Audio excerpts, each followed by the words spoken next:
15 hours exactly. So good afternoon once again, and welcome to this wonderful session for today. It's going to be a very wonderful session, I suppose. And today we are going to unravel the gender equality and combating gender-based violence through information and data fact-checking. So without any further ado, I would like us to proceed with introductions. So I will allow my panelists, very own invited guests, to go ahead and introduce themselves. Once they have done with the introduction, then I will go ahead and introduce myself and officially launch this wonderful session that is at hand. So, Miriam Ogwell, kindly take to the podium and introduce yourself. 1 or 2 minutes, that should be enough. Okay, hello everyone. My name is Miriam Ogwell. I am a psychologist and healthcare researcher from Kenya. I don't know if the the crowd is just Kenya or internationally, but yeah, I am based in Kenya. And I'm happy to, share with you about gender-based violence, data fact-checking, which are very important conversations to have around these 16 days of activism against gender-based violence. Yeah, so I'll be happy to share with you guys. You can always ask questions and, just have an environment where we can learn together. So thank you and looking forward to the conversation.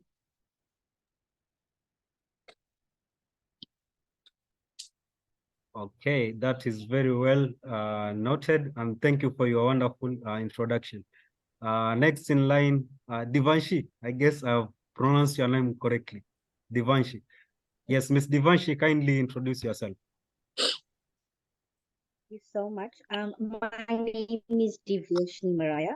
I'm from South Africa, and it's an honor and thank you so much for the Youth Integrity Building team for inviting me to speak on such a pertinent topic. And as much as we want to believe it doesn't exist and we hide away from it, the truth of it is that the statistics speak for itself, and across every border, no matter your color, creed, nationality, status, gender-based violence affects us all. And I think the most important thing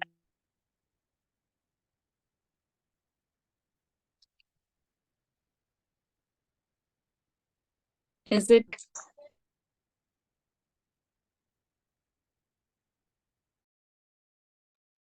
on my end, but she's hung?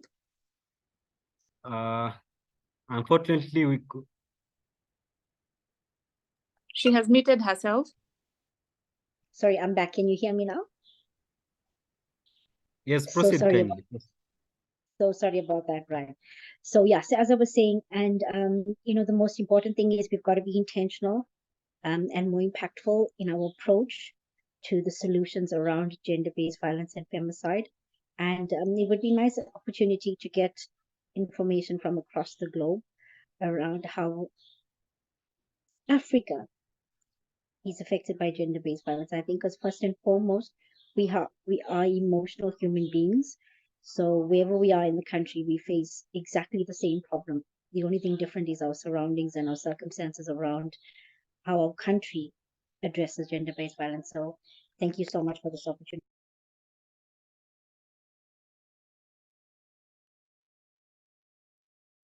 Yes, thank you once again, Ms. Divanshi, for your introduction, though we could not really get to grips with your full introduction. But anyway, thank you for your introduction. And we round up with Mr. Brian Mwanza. Kindly introduce yourself. Thank you very much. My name is Mwanza Brian. I am coming from Zambia. I am co-founder and programs manager of a local initiative called Lizo Community Network. I am glad to be here, glad to share my experience, especially from the Zambia side. it is quite an interesting topic that we're having, because access to information is something that has been trending in our country, Zambia. We are actually trying to push the access to information bill to be passed as law. And considering the fact that we're also commemorating the 16 days of 16 days of activism against gender-based violence, I feel this is quite an interesting conversation that I am looking forward to sharing my experience, but also just to get the experiences of the other panelists. Thank you very much.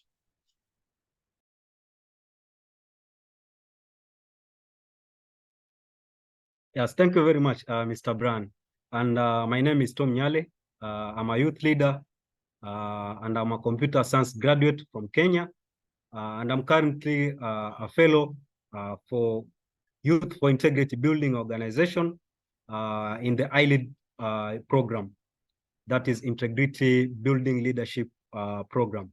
So today I have the honor and privilege of leading this panel discussion, which is in line with the 16 days of activism against gender-based violence. And the theme for this year is accelerating actions to end gender-based violence and femicide, and then leaving no one behind. And the sub-theme is access, of course, to safe access to for women to clean water, a basic human right, essentially. So I'm very much honored to have you here. And first, moving forward, I would like to point out that this is going to be a very interesting discussion. Though we have been allocated 1 hour, so I hope that by around 4:15 we'll be done, and we'll be having good maybe information that we are going to take and utilize in our various organizations that we are coming from, so that we can continue to advocate for GBV and also gender inclusion. So without taking much of your time, I would like us to head straight to the discussion, and I will call upon Ms. Miriam Ogwell. So as a youth leader and advocate, how can accurate information and data fact-checking go beyond sensationalized headlines to provide a more comprehensive understanding of the root causes and systemic issues related to gender-based violence? And what role do you see it playing in challenging societal norms and stereotypes that perpetuate to such violence? So before you respond to that question, kindly, there are two things that are popping up as we are trying to address this issue. So the first thing is information that you are seeing and data fact checking. So kindly try to give us basically the distinction or the differences between information and data. What do we mean when we say information and data? So kindly address that and then respond to the question. Thank you very much. That's a bit of an ambush, but information and data, I think they may pretty much, crisscross in what it means, because data is basically information that has been, synthesized, right? So I feel like there's it's more of semantics, but data is more of, information that has been synthesized, basically. So it's pretty much the same thing, I'd say. So thank you so much for the question, Tom. Thank you for the question. And this is a really interesting conversation to have, what impact does information and accurate data fact-checking have on, us understanding the root cause of systemic issue that causes gender-based violence. And I feel like knowledge and skills that allow people to challenge their gender norms, the gender discriminatory ideas, is a key thing that can help us understand, the systemic issues that cause gender-based violence. So we need to impart our communities with knowledge and with skills, whereby we are able to challenge, this information that we already have. So I'd say we need to use, a 3-point approach. There's one, prevention, secondly is response, and thirdly is systemic change. So for me, prevention would be, where are we, where is this originating from? Why are there so many cases of gender-based violence in our communities? Where is it originating from? What ideas do we hold about women? And I would like to point out that, it's not necessarily tied to women, because we've also seen situations where men have experienced gender-based violence as well. I don't know if you guys are very familiar with the Johnny Depp situation. He's someone who you've probably watched, and the whole situation with the wife, and him experiencing gender-based violence, and them having to go through a very public court situation, and just seeing how that played out. So it's not only men, but so the first, prevention, whereby we're able to challenge societal norms, whereby, for example, it's not only women who go through gender-based violence, or that, women deserve the violence, sexual violence that they experience, for example. So that's the first way I'd say, we need to approach accurate information and data fact checking. Secondly, it would be response. So once this has happened, once people have experienced gender-based violence, so what do we do? And the response would involve, for example, access to psychosocial support services. So, do they even have the information where to get these services from, for example? Do they know where to seek help? Do they know who to trust? We have seen situations whereby, I don't know if it's prevalent in other countries as well, but in Kenya, policemen are not trusted in such situations. So if we do not have, trust for the people who need to protect us, so who do we turn to?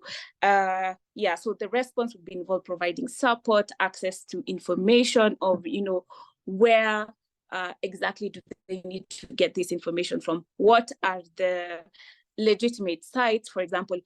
Where are the safe spaces that these people can get support and help? And thirdly, I'd say systematic change, whereby we need to involve local and national governments to adopt policies that prevent gender-based violence from occurring. So systemic changes is very, very important, because we need a structure for victims of gender-based violence to be able to find the support they need, to be able to prevent such cases, to be able to protect children.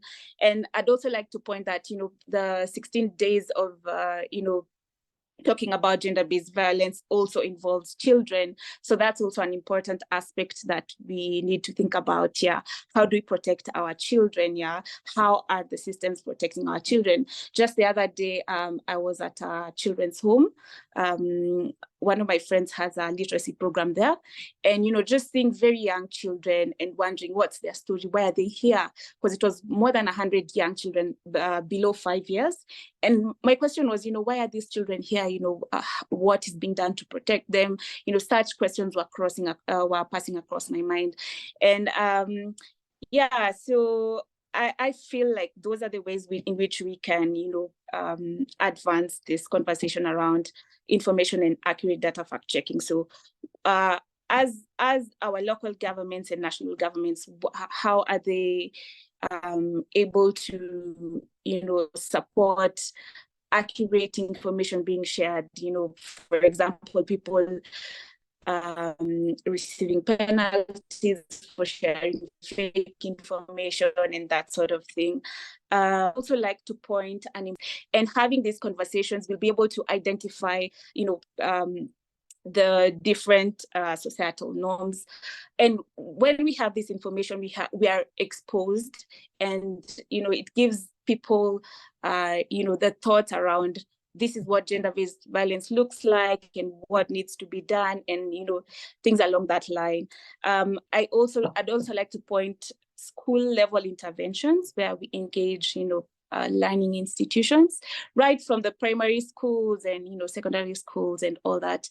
And just the fact that a lot of children already experience violence of some form, whether it's physical or sexual or psychological. It's just an important conversation to start with these children. So if they're able to have this information right from when they're young, so it means when they're growing up, it's easy to be smart about some things. Yeah. So the exposure itself right from the school level is very, very important. Second, lastly, is community-based organizations, what we already do in our organizations. Brian Mwanza, for example, has a very lovely organization. And what does he do in his organization? How does he share information at his organization, right? So the small things that we do right from our, very local community-based organizations add up to, fighting the disinformation, the, accurate data being shared and all that. So I'd also like to point that, people need to be very skeptical about what is being presented, because with this era, there's all this, coming up. For example, the AI thing, whereby we're able to generate information, we're able to generate pictures, we're able to all these sort of things. So we need to be very skeptical about where we get information from. And finally, something that I have also said, local leaders, and I am a local leader in my community, for example. So what is it that I am doing in my community to combat, spread of disinformation, for example? And yeah, just like I said, even having talks like this is a very important way for us to see what is this, what are these places that we can go to go and look for information, what is accurate, what needs to be advanced in the field of gender-based violence and all that. Yeah, so I think I just stop there, just looking at time. Yeah, thank you. I really hope I answered the question. Yeah, so I'll be happy to share more in the following questions. Thank you.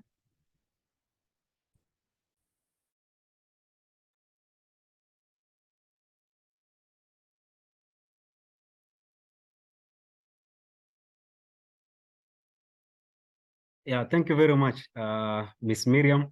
That was quite a piece of information, and you have captured really the whole issues to do with GBV and gender equality as well.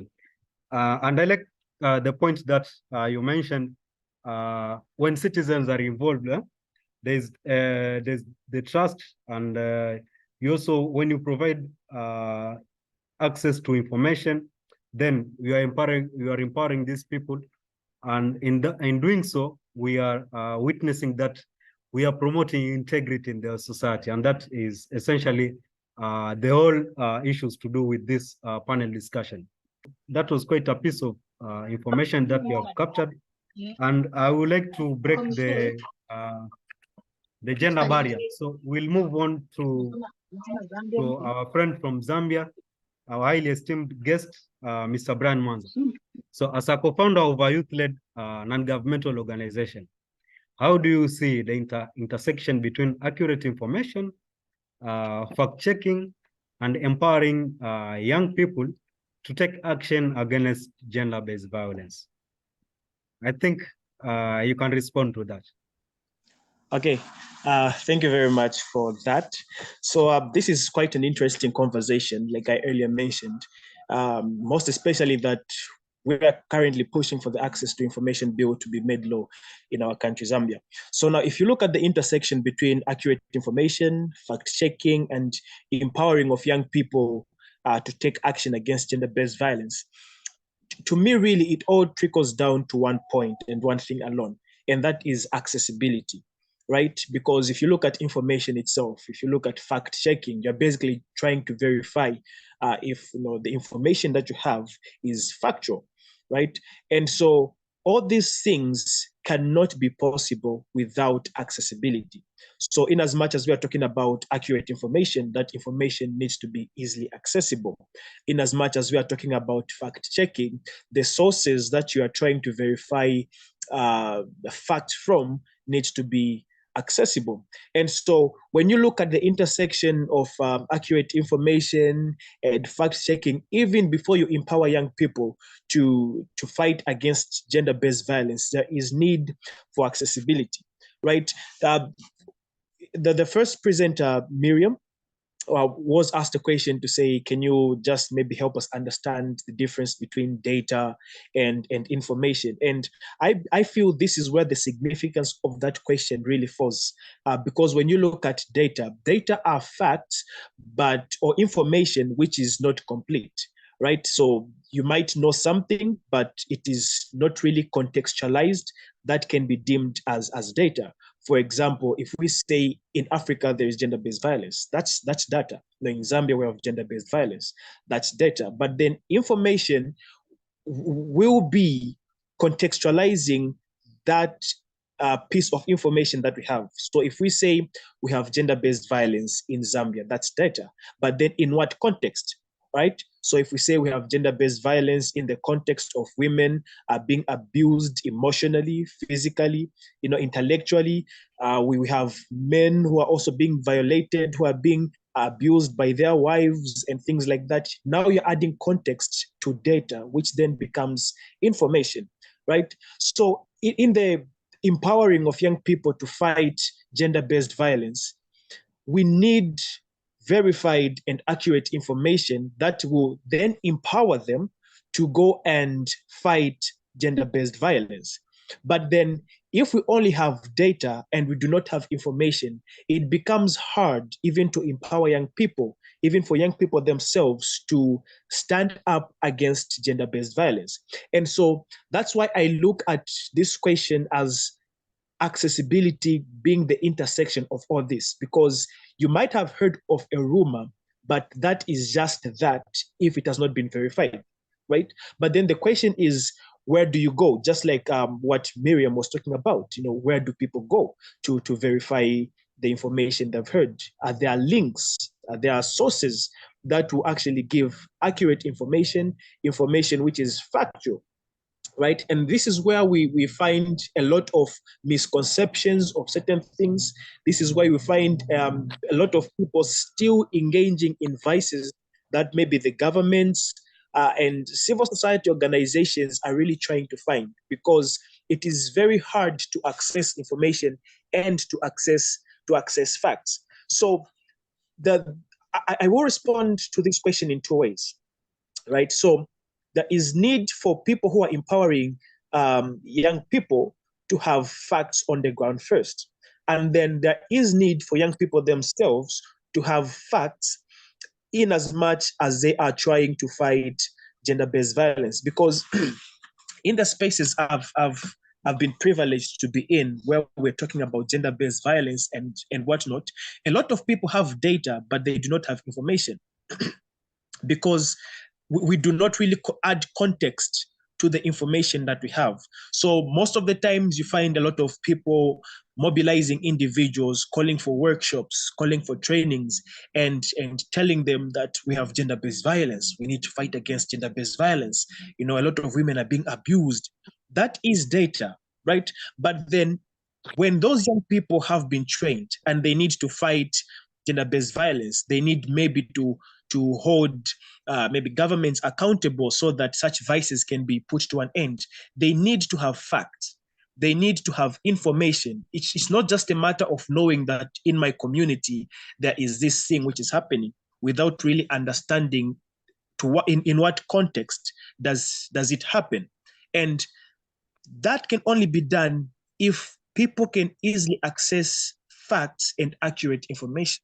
Because we're looking at information which is accurate, and we are looking at information which is factual, right? So as we train young people as we empower young people to fight gender-based violence, they need to have the actual facts. They need to know where to go to access this piece of information. We have a lot of young advocates, a lot of activists in our communities, but then most of them just do their advocacy and activism on the basis of emotions, because, hey, gender-based violence is something which is bad, and then they become emotional, and then they take that as their line of activism.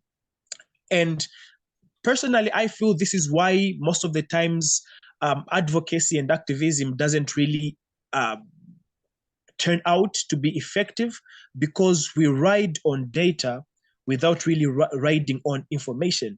And so this is where now things like the Access to Information Bill comes to play, because just like Miriam said, that the police is not really very friendly to the people in Kenya, and it's actually the same thing in Zambia. Currently, with the new government, things have become better, but it is still hard to access certain information from certain places, right? So as we are talking about gender-based violence, as we are putting an end to gender-based violence, there are things that we need to put into consideration.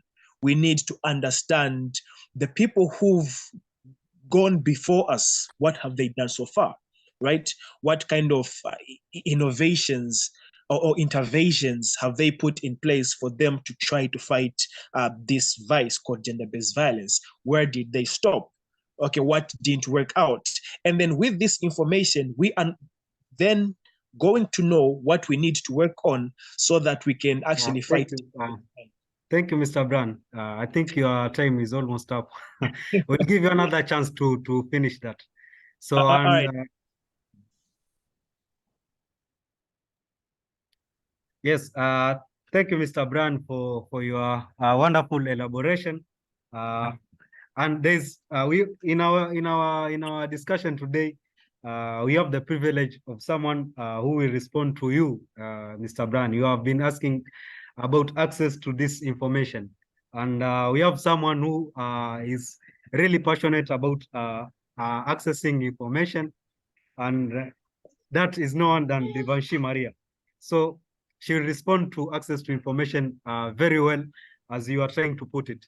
So, Ms. Devanshi, so as a business professional and advocate for women inclusion, how can access to accurate information and fact-checking support the efforts to address gender disparities in the workplace and promote equal opportunities? I think that was what Brand was really trying to push.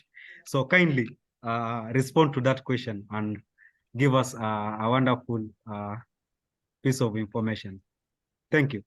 Good afternoon. Thank you so much, Tom. I must apologize for my previous technical issues. Thank you so much to the speakers before me, Miriam and Brian. My name is Diveshni Maraya. I am from South Africa. I am the CEO of the South African Business Council. I do serve on several NGOs, both locally in South Africa, in the continent of Africa, as well as globally. And the topic that you speak of is something that's very personal and close to my heart.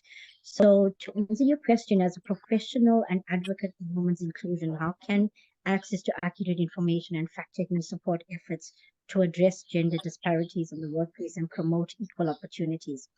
Unfortunately, for us women, something that takes a man a year to do would take us almost double the time. Not because of our experience or knowledge or expertise, but unfortunately, the culture that we come from is that a woman's place culturally is behind a stove at home, taking care of the children. But also taking into consideration the growth that we've had as a society in any part of the world is that now you find a woman in the workplace. But obviously, to even get to the workplace, she still needs to juggle the roles that she needs to. She still needs to be a mom. She still needs to do the cooking, etc. So hence why it's always harder for us. But we build that way. The strength that we have in bearing children should tell you the strength that we have as women. So with regards to accurate information and fact checking, power is knowledge, and the more we know about specifically the laws in our country around labor issues, etc., the better prepared we are to fight the systems that we find ourselves in. And it's like, if you have to make a comparison, it's like going to battle with the best weapon and having the gun itself and the bullets, but not being able to put them together to be able to for it to work effectively. The same applies with regards to you being an employee in a job. In order for you to be able to execute your role and responsibilities, you need to ensure you know what your roles and responsibilities are. And unfortunately, so many times we go in signing our work employment contract without reading the finer print and the finer detail. So I would say that is the first step into everything around access to information around employer and employee. Know what your contract stipulates about every single thing, your role and responsibility, your salary, your times of employment, your code of conduct, access to information, access to security systems. Know it. The only way you're going to fight the system is if you're equipped with this kind of information and knowledge to be able to do that. And also, you must understand that being in a labor, the South Africa has Department of Labor, so as to the rest of the countries. Know your governmental laws around specific employment, equity, employment laws. Sometimes the acts may be difficult to understand, but the most amazing thing about access to information now is that we have Google at our fingertips. You want to Google anything, you want to even know what the word disparity means, you Google it, you would find it. And the good thing about Google is it has made it so simple for us to gain that kind of information. The problem that we need to understand, though, is that we've got to make that effort. We've got to make that effort to know about everything that we need to. Because in South Africa we have unions to fight, but remember, they fight as a collective. They fight for the entire sector. They don't fight for individuals. Hence why it's important for you to specifically be equipped to know, right? That's number one. And number two, with regards to gender disparities and equality in the workplace for women, even for men as well. I mean, gender is across both the men and the female. I mean, I don't have a problem. I love my husband and I love my dad and my brothers. So it's not about being gender biased. It's about being, I think, with in terms of respect, integrity, and honesty, it's being able to give due respect to the individual for whether it is their quality of knowledge, whether it's their quality of skills, etc. It's giving them that ability. And one of our biggest problems with regards to the workplace, and I speak mostly about the workplace, is because I'm an HR consultant as well. It is, we spend 75% of our lives in the workplace, for both career development and for financial security. And our reality is that we are slaves to our employers. We are honestly slaves to our job, whether we want to or not. We wake up every single morning, go to work, do our work, and come back. So imagine what it would do to our emotional well-being if we are frustrated at work for whatever reason. And you must know the biggest reasons why people don't, especially women and men, is they don't want to report gender equalities in the workplace or any harassment of that nature. It's because, remember, most of the time it's their superiors, and it's their line of contact. So when it's their managers and managers, it becomes hard, because remember, then how do you justify that kind of behavior?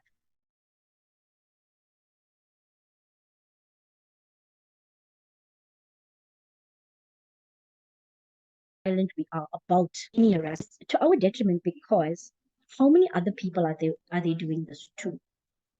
So don't be, and I think that's the other point I would like to make. Don't feel ashamed. It's never your fault when somebody does any of these things to you in your place of employment. It is their fault. So you must be brave and bold and courageous enough to report it. And that's the most important thing. Report it. Fight as hard as you can and with much of the ammunition as you can in terms of information to ensure justice. That's what it boils down to. It boils down to justice, boils down to ethical behavior, moral values, all of that. So from a person that advocates for women's inclusion, just remember that you are as strong as your counterparts. Because as a woman, remember, we men and women are built differently. That's why you call a woman and a man is called a man. We built very differently. We built with emotions and nurturing abilities. a man on the other side is both with ego, protectiveness, and all of that. So when you find out who you are and know who you are and know what your standing is in terms of respect, and you then Thank you very much. Thank you very much, Ms. Divanshi. Hold on right there. We'll get back to you shortly. In the house, we have our ED, Ms. Damaris Aswa, and of course, our other officials. So I would like to give them an opportunity, and all the other participants, maybe if they have a question or they have a concern to address, and then we'll get back to this discussion. So I'll open the floor for any questions, for any remarks, and of course, Ms. Damaris, kindly introduce yourself, and so that you can be able to familiarize yourself with you and what you have to share for us for this particular discussion that we are having. So kindly take to the podium. Hi, Tom. Thank you so much for the opportunity. It's really an honor. I've been following the conversation, and it's really, really informative. I think I'm learning, and we are always open to learning because we have that room to learn more. So thank you so much to all the speakers. I'm happy to see Miriam in here. I'm happy to also see Brian, and I'm also happy to see Maria in the room. Yeah, so for us, it's just about learning, and we are really excited. So far, so good. We hope that the session will continue to be impactful. Yeah, so because I understand we still have more time to have the conversation rolling. It's really, really a great session because we are, we are in the 16 days of activism against GBV. And I think this conversation is really crucial and vital at this moment. From my end, I really don't have any question, but I heard what most of the speakers talking about various ways we can be able to fact check as young people. So on behalf of young people who are following this conversation and those who are going to view the recording, I think it's really important for them to know what are the available tools or resources they can be able to fact check data or information that comes to them, so that they don't just consume or share information that they're not really they haven't really verified. So what are the available tools or resources that these young people, community at large, can be able to utilize to actually be able to verify the information they receive from the end? Thank you so much. And we really, we continue with the conversation. Thank you. Thank you, Tom.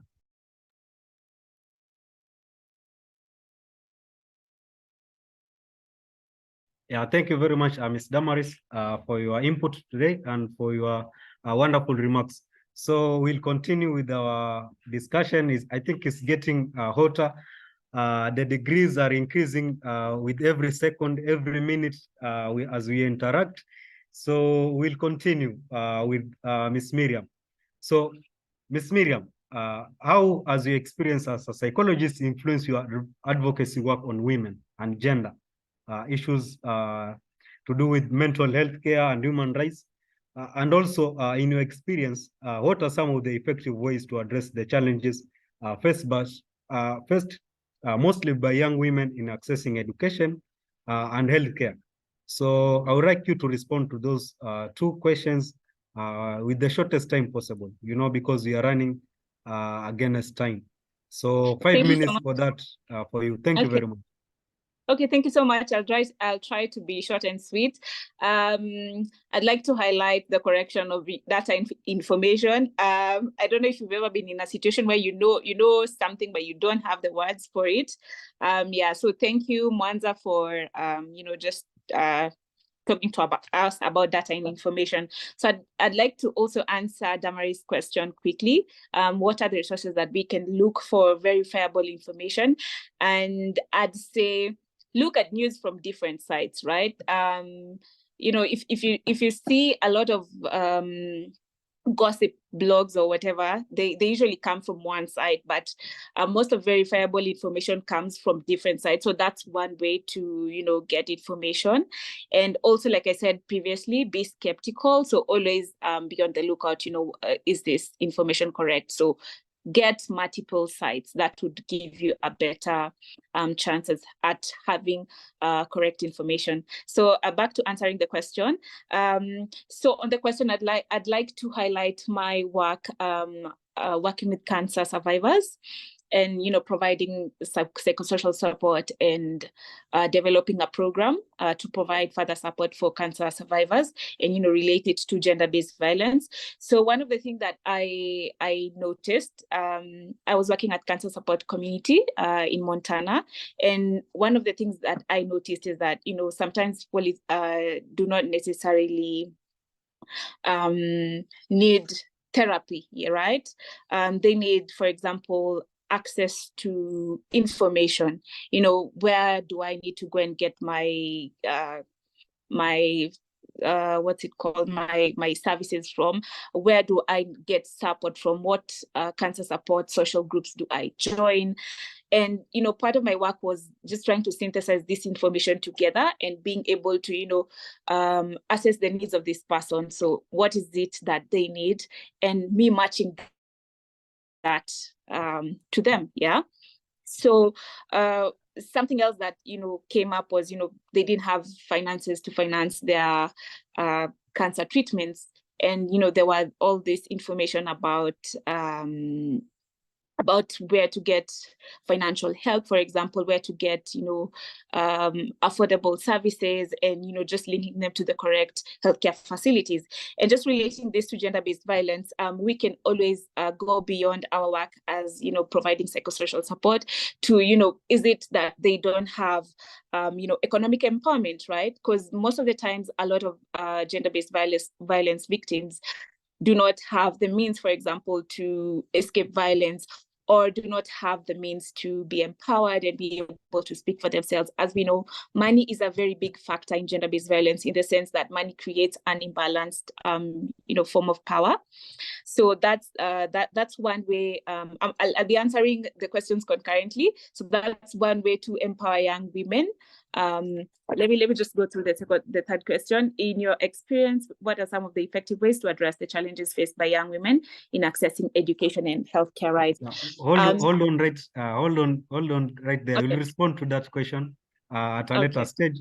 So Okay. kindly revise it and prepare for it. Okay, thank you. We will go to Mr. Brian. Yes, Mr. Brian Mwanza, I hope you are ready.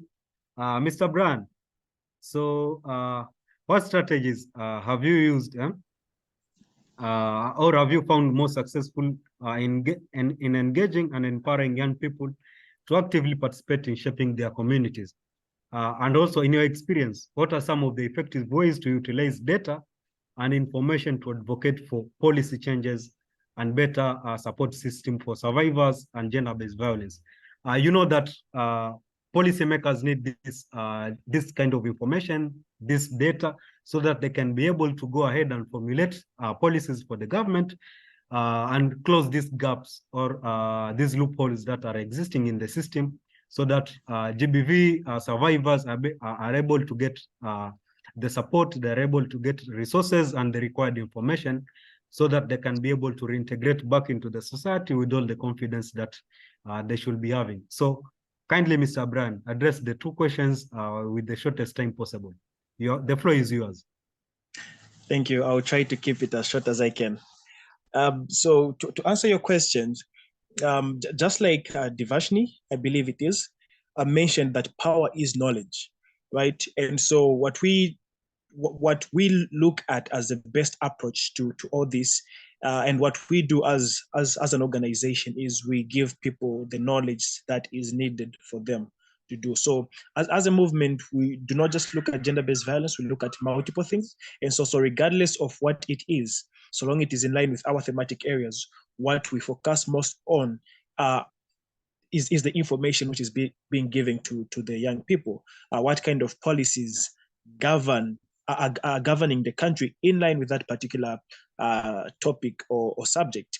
And so one thing about our institution, Lizu, is that Lizu actually means voice. In our local language, we call it Lizu, right? And so as an organization, we don't really believe in anyone being the voice for the voiceless, because we believe every person has got a voice. So what we try to do is make people realize the potential they have, the voice that they have, so that they themselves can then use their voice to advocate and fight for the things that they want.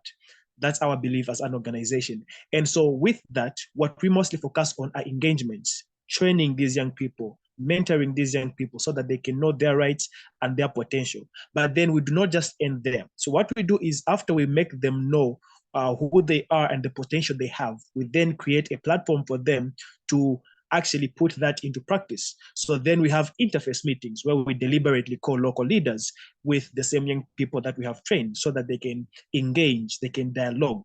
The young people can then tell the leaders what they want and certain things that they want to see in their communities. And then lastly, like you talked of the victims of gender-based violence and all that, we feel that the best way is not really to speak on behalf of these people, right? So creating a platform where these people who are survivors rather of gender-based violence, creating a platform where they can actually meet with these local leaders is one of the best way we can actually fight for new policies or better policies and better service delivery and things like that. Because at the end of the day, we're looking at factual information, we're looking at facts. And so most of the times when you visit the government offices, you engage with these people representing the government, most of the times it seems like as an organization or as a movement, you're just doing it because, hey, you've received funding from an organization or things like that. But if it is something that you can actually provide evidence with, it becomes more effective because then they are able to see the survivors of gender-based violence. They are able to see people who are actually being affected by these things. And that on its own creates it a more effective way of ensuring that there is change in the community. Thank you very much. Yes, thank you very much, Mr. Brian, for your input. That was very short and clear and very precise. And I would like to point out that you have really mentioned the way you are trying to give information to the public there in Zambia by holding these meetings with the public and telling and taking in from them what they want, essentially their needs. So I think that is also what is happening back in our country in Kenya.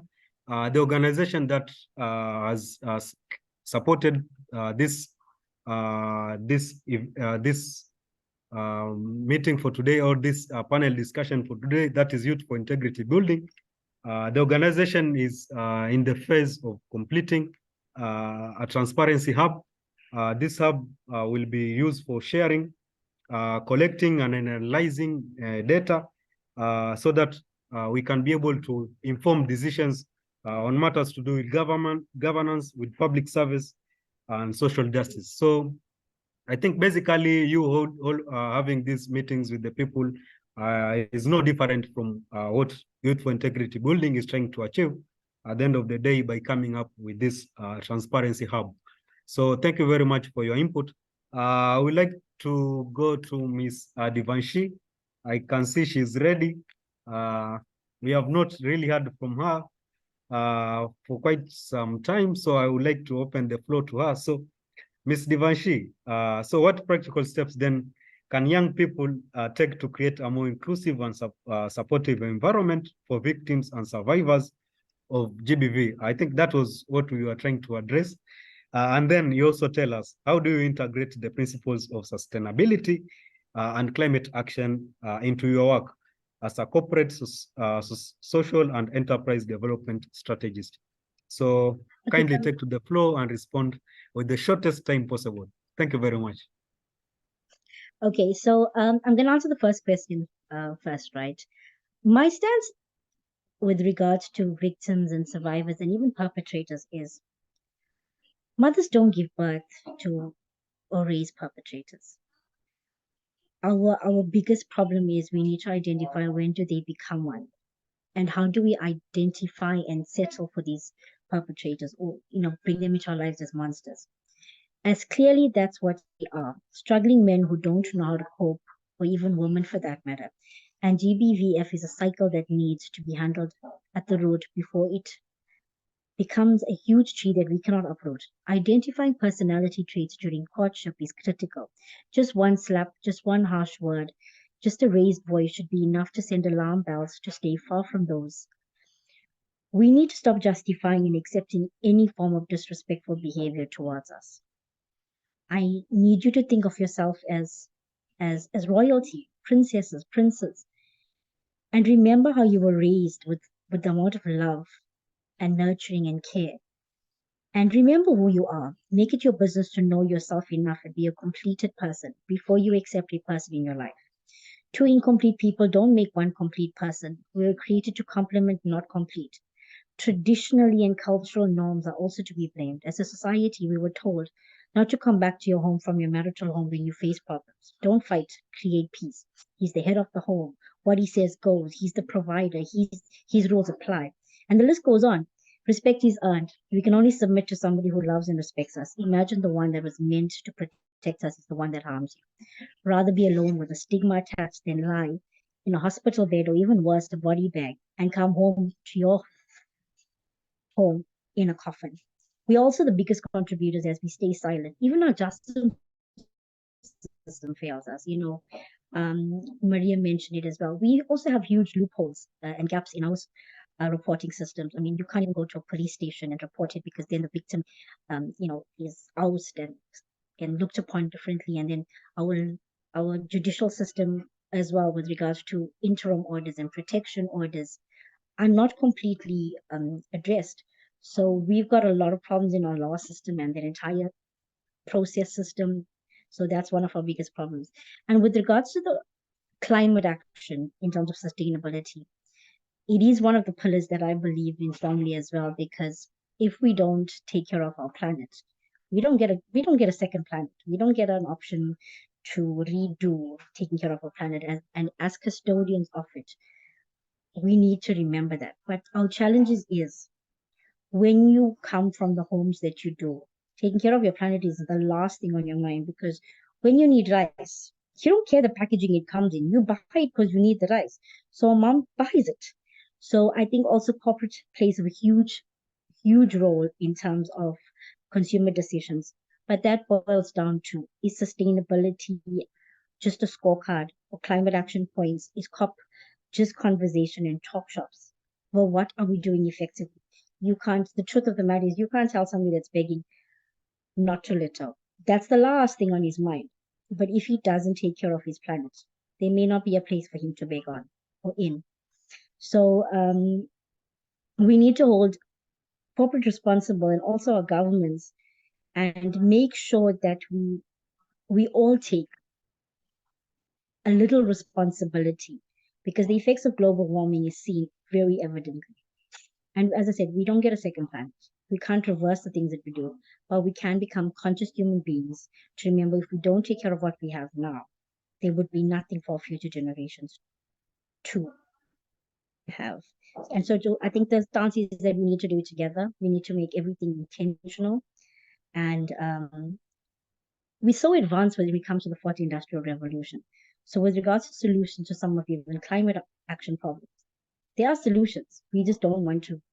Our greed and our I think our biggest challenge is that power for greed, power in itself is destruction. So if people could really start becoming human and stop looking to technology, but start becoming, that would be my closing points. Thank you, Tom. Yeah, thank you very much, Ms. Devanshi. I loved your point, 2 points actually. One, you said that we should stop normalizing abuse, especially in the workplace, and I really like that. And also, we have no second planet. So basically, that really sums up the debate for climate action that has been ongoing. We are aware that COP28 has officially been launched in Dubai, and discussions are ongoing about things to do with the climate mitigation and the effects, of course, of the climate change that we have been witnessing for the past decade, that have really ravaged this planet. And thank you for your wonderful input there.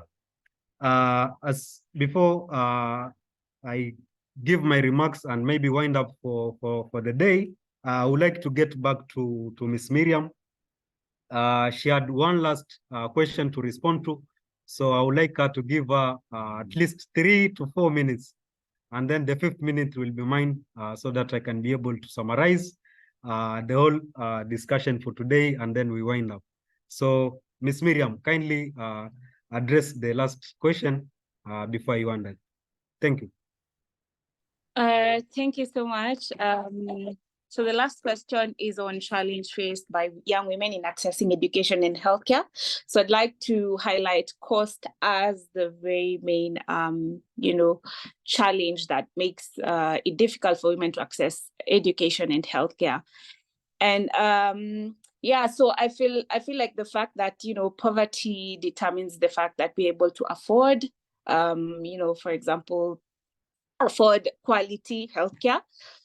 It is important that we empower women, we empower communities to be able to, whether it's economically, whether it's, with information, whether it's access to these facilities. It's very important that we are able to create a society where, every individual is able to access healthcare despite the fact that they have the ability to pay for it or not. And that's where the governments come in. That's where the nonprofit also comes in, where just trying to come up with these solutions whereby the women are able to access healthcare services and education. I think another way that we can, especially tying it to gender-based violence, the fact that we are not able to be educated people, it means we have less power to talk about things that affect us. We have less power to speak against things that affect us in our societies. And so basically, when we are able to remove the access to barriers of education and healthcare services, we're able to empower the women, and they're able to be at the decision-making tables. They're able to advocate better for themselves, and we are able to generally get a better outcome combating gender-based violence and related issues. So I just kept it really short. Thank you so much.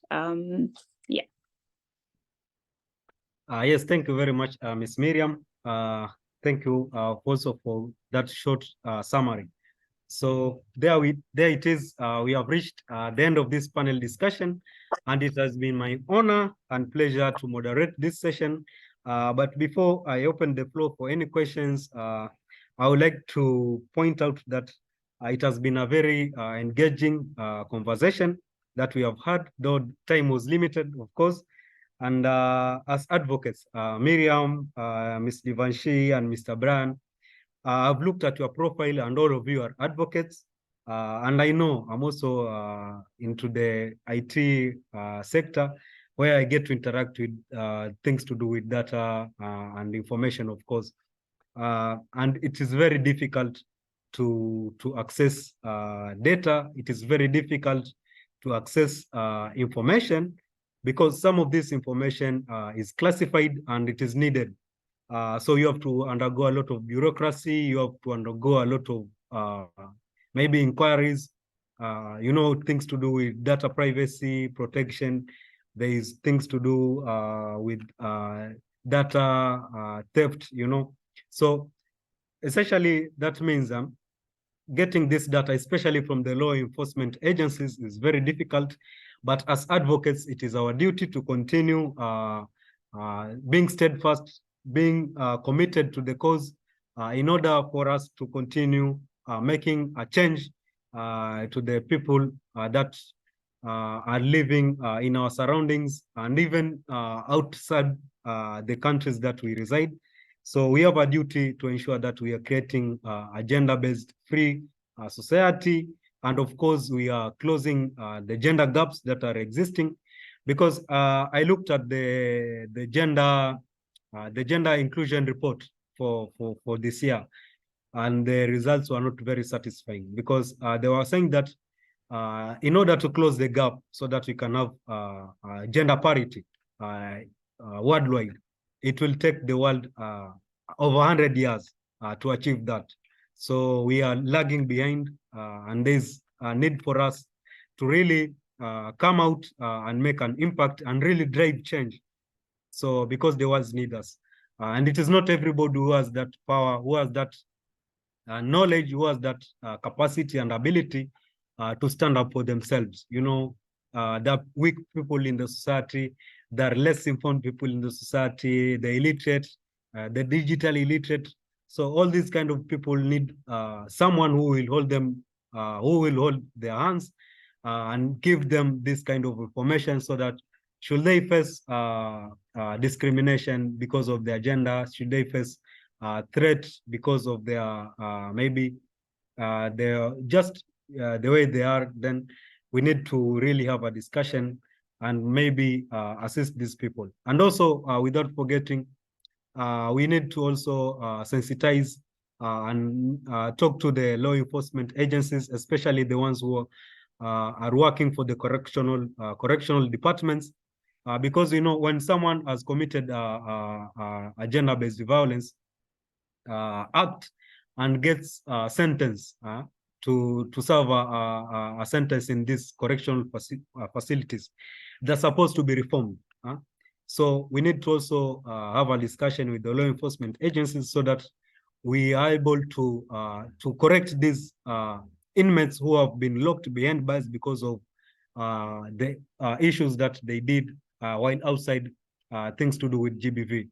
So we really need to work with different stakeholders, so that we can partner together and drive change. So as advocates, once again, it is our duty. So if you don't do it, nobody is going to do it for you, and nobody is also not going to do it for anyone else. So it is upon us to take things into our own hands and make an impact. So I would like to open the floor for any questions, any concerns from our program directors, from our communications department, as Youth Integrity Building, or any fellow who has something that they feel they need to raise to our esteemed guests today, who are just amazing in this panel discussion of ours.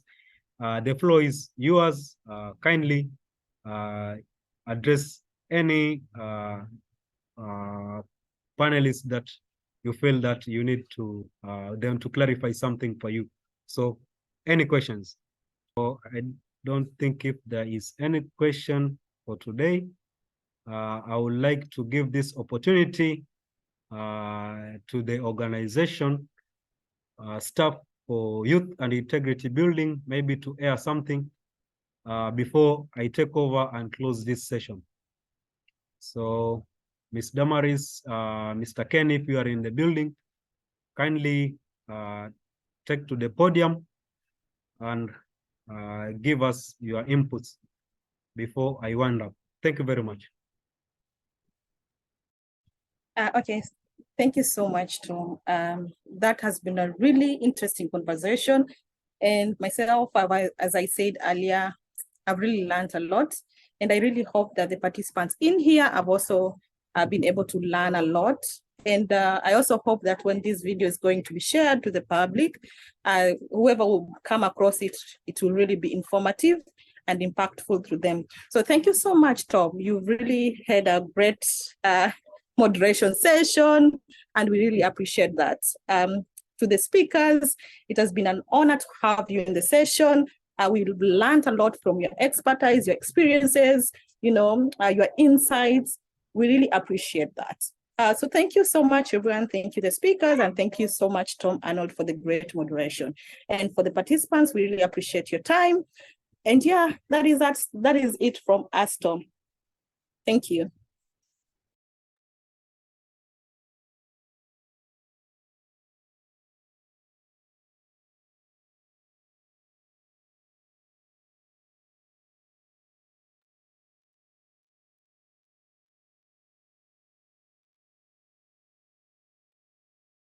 Hey, everyone. Thank you so much for the session. I'll have to leave. I'm Miriam Oguel. So I'll have to leave. And thank you so much for the guys who joined, and hope to see you in different spaces and keep, driving these conversations around the 16 days of gender-based violence, against gender-based violence. Okay, bye. Yes, thank you very much, Ms. Miriam. Parting shots to Ms. Divanshi and Mr. Brand. Just a closing statement before I take over and wind up.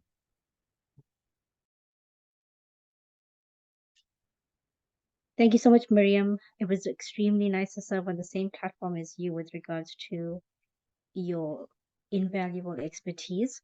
Parting shot from me, two things. Number one, gender-based violence and femicide should become a 365 days a year initiative. Number two, as much as information is freely available, always double check the source of that information. You know, we have such amazing platforms like Wikipedia and Google Scholar, etc., to verify information.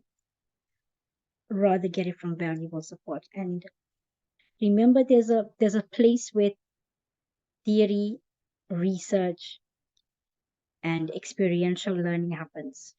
Make sure you make use of all of it. Thank you.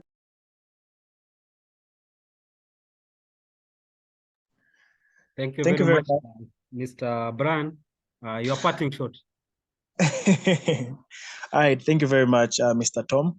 I must say, firstly, that it has been an honor to be part of this team, to just share my experience around access to information as well as gender-based violence.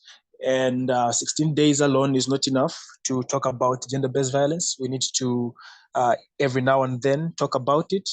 And one thing that I always say to every meeting that I attend, that just accessing information on your own is not enough, but what you need to do is to share the information that you have accessed. So from everything that has been talked about by my fellow panelists, myself, and everyone who's just made a contribution in here, should not just be information for us alone, but we should also share it with others, because as we always say, from my organization, the voice is louder when we speak together. So thank you very much to the ED, Damaris, Tom, for hosting us, and as well as my fellow speakers, Maria and Miriam. It has been a pleasure. Thank you.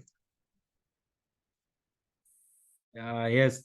Thank you very much, Mr. Brian. Indeed, the voice is louder when we speak together, and that's why we are having this discussion. I could not have done it by myself. It has been an honor and privilege, of course, once again, to moderate this session. And I really look forward to hearing more from you at a later stage as we continue to engage from time to time. I know this won't be the last time that maybe we are coming across, maybe virtually or in physical life. So I hope to continue engaging with you guys, and we are open to conversations with you. Our platforms, our social media handles are open, and we really look forward to having an even lengthier conversation than this. Because as you put it, Mr. Brand, 16 days are not enough to drive change for the GBV. So basically, we need to be speaking from time to time, year in, year out, so that we can close the gender gap. We can unravel these whole issues of gender and GBV. To my end, thank you once again for your participation for today. I really have no questions. I think whatever we have put together has really been informative, and going forward will really take us somewhere along the path of change. So thank you very much for your time. I know you have committed yourselves. You have left your different organizations to attend to this particular conversation. So to my end, thank you once again. Thank you, everyone, and see you soon. And goodbye. Thank you. Thank you.